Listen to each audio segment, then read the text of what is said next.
नमस्कार, राम राम। मैं मंगलाल और आप देख रहे हो धड़कन राजस्थान की। तो अब बार आप लूनगंज विधानसभा क्षेत्र के वहाँ जो लूनगंज के वहाँ भगत सिंह स्टेडियम में अठा मौजूद है और अपने साथ और भी साथी जुड़ रहे और विधानसभा के निर्दलीय प्रत्याशी प्रभु दयाल जी शाश्वत की नामांकन रैली ना के एक रेलो के रूप में हो चुको थे। लाइव तस्वीर लगातार देखने आ रहा और अपने साथ कुछ साथी जुड़ रहे हैं। बातचीत करा कि आज की जो रैली है बिंग जो मुख्य चर्चा है बा कह रहे बिंग पर बात करा। राम राम भाई साहब। राम राम भाई साहब। सारों पहले तो थारा दर्शकों ने परिचय दो। मेरा नाम नरेश बिश्नोई है और मैं एक सामाजिक कार्यकर्ता हूँ। नरेश जी, आप बात करें अगर आज वाली रैली ने के एक बहुत मोटो रेलो हो थे देखने लग रहा अभी राजपुरिया फाटों लेके और सागर होटल तक पग टेक करने भी जगह को नहीं। तो बिंग बारे में थोड़ी जो राय है संक्षेप तो वो बताओ। लूनकणसर के इतिहास में पहली बार इतने लोग इकट्ठे हुए हैं। इतनी बड़ी किसी चुनावी राजनेता की रैली हुई है, नामांकन रैली हुई है। इतिहास में पहली बार किसी ने इतनी बड़ी रैली नहीं की है। भविष्य का मैं कह नहीं सकता। और आज तक जितनी रैलियां हुई बीकानेर जिले में, चाहे हनुमान बेनीवाल की हुई, चाहे नरेंद्र मोदी आए या कोई और नेता आया, उन सारी रैलियों का रिकॉर्ड आज प्रभु दयाल सारस्वत ने तोड़ दिया और एक नया इतिहास कायम किया। नरेश जी, वो भी जानना चाहूँगा जी, कांग्रेस है, बीजेपी है, अदर पार्टियां की आज पहले इन प्रकार की कोई रैली लूनगंज में देखी नहीं? रैली होती है लेकिन किसी में 2000, 3000, 2500 आदमी होते हैं, लेकिन जैसे 15 से 20,000 लोग एक साथ चलना सड़क पर और 5 किलोमीटर लंबी कतार पहली बार देखने को मिली है।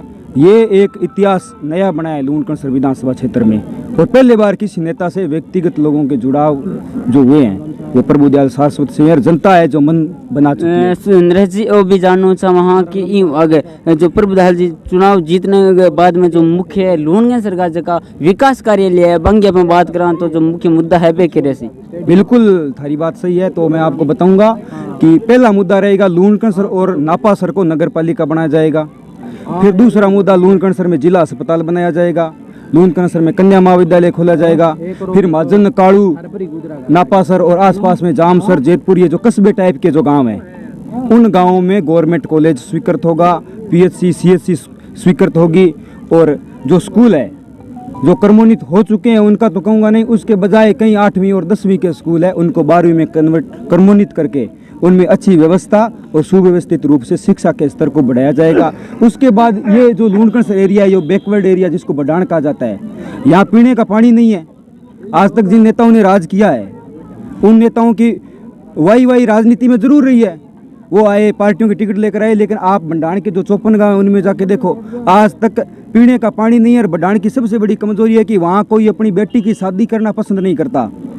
नरेश जी, एक भी गांव अगर फील्ड के रूप में देखा तो हर जगह विजिट करने के बाद में जेजेएम की बहुत मोटी समस्या यानी पानी की समस्या हर गांव हर कस्बे में आ रही है। बिंग ऊपर अगर प्रभु दयाल जी चुनाव जीतने के बाद में जो विकास कार्य है वो के तरीके होंगे। राजस्थान सरकार में एक योजना है जल जीवन मिशन। उस जल जीवन मिशन से लूनकणसर के कस्बे, गाँव, ढाणी और मोहल्ले और कॉलोनी को जोड़ दिया जाएगा और पेयजल की सुचारू रूप से व्यवस्था मीठे पानी की कर दी जाएगी। इसमें पूर्ण रूप से घोषणा पत्र ही मान लीजिए मेरा पेयजल को लेकर। और लूनगंज में हर एक नागरिक मुंह पर सुनने मिला कि यहाँ ट्रॉमा सेंटर की व्यवस्था है बाबी कोनी। तो बिंग पर अगर प्रभु दयाल जी चुनाव जीतने के बाद में जो विकास कार्य है वो के तरीके हमने पिछले दिनों जब रघु शर्मा चिकित्सा मंत्री थे तो आदरणीय प्रभु दयाल जी और हमारी पूरी टीम ने एक धरना दिया था और आंदोलन भी लड़ा था। माननीय मुख्यमंत्री और चिकित्सा मंत्री से मिले भी थे और ट्रॉमा सेंटर हमारा स्वीकृत भी हो गया। लेकिन उस ट्रॉमा सेंटर का जो श्रेय था वो प्रभु दयाल जी को मिला, तो यहाँ के राज्य के जो नेता थे उन्होंने उसको रिजेक्ट करा दिया। अब की बार अगर प्रभु दयाल जी चुनाव जीतेंगे तो ट्रॉमा सेंटर बनना तय है।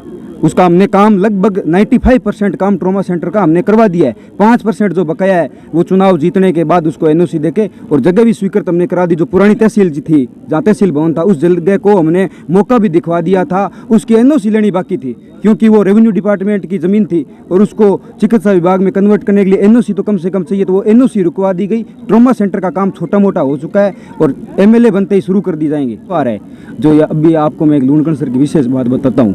आप किसी भी नेता को देखो सब प्रोटोकॉल से चलते हैं, सारी व्यवस्था गाड़ियों में, गन में अंदर बॉडीगार्ड रखते हैं। ये एक पहले आदमी है जो लोगों के बीच में ऐसे ही घूमते हैं, बीच में हर आदमी से जुड़ा हुआ है, सामान्य से आदमी से हाथ मिला लेते हैं सामान्य घरों में।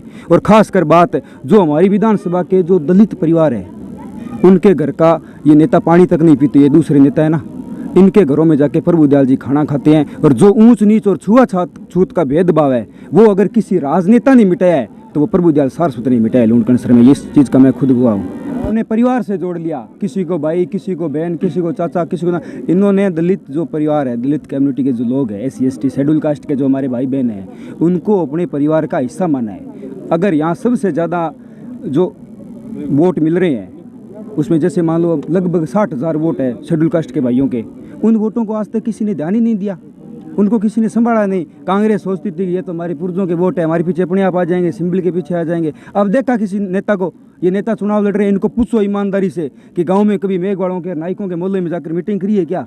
उनकी बात को सुना है क्या? उनके दर्द को समझा है क्या? ये सिर्फ बड़े नेता लोग हैं, जो बड़े लोग जो अपने रिश्तेदार, सामाजिक स्तर पर जुड़े हुए लोग हैं, उनके घरों में जाते, उनके सुख दुख की बात सुनते। और आज देख लो, आप किसी भी गांव में जाके पता कर लो, जैसे हमारा साबणिया गांव है, वहाँ पे सबसे ज़्यादा शेड्यूल कास्ट के भाइयों के वोट है।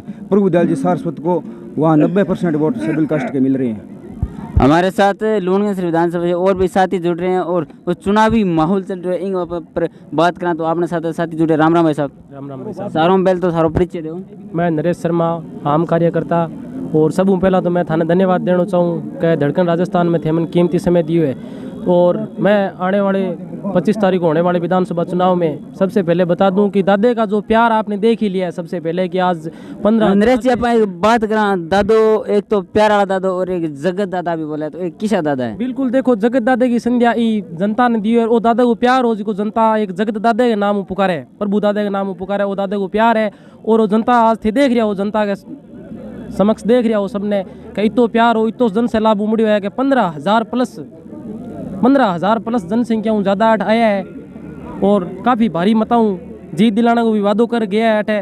और आज ये भीड़ देख नहीं लाग रहा क्यों है कि 1 लाख प्लस वोटों से दादे की विजय होगी। और 3 तारीख के बाद जो आज यहाँ भगत सिंह स्टेडियम में जो जयकारा जो गूंज रहा था, वो विधानसभा के अंदर गूंजेगा 2023 के अंदर।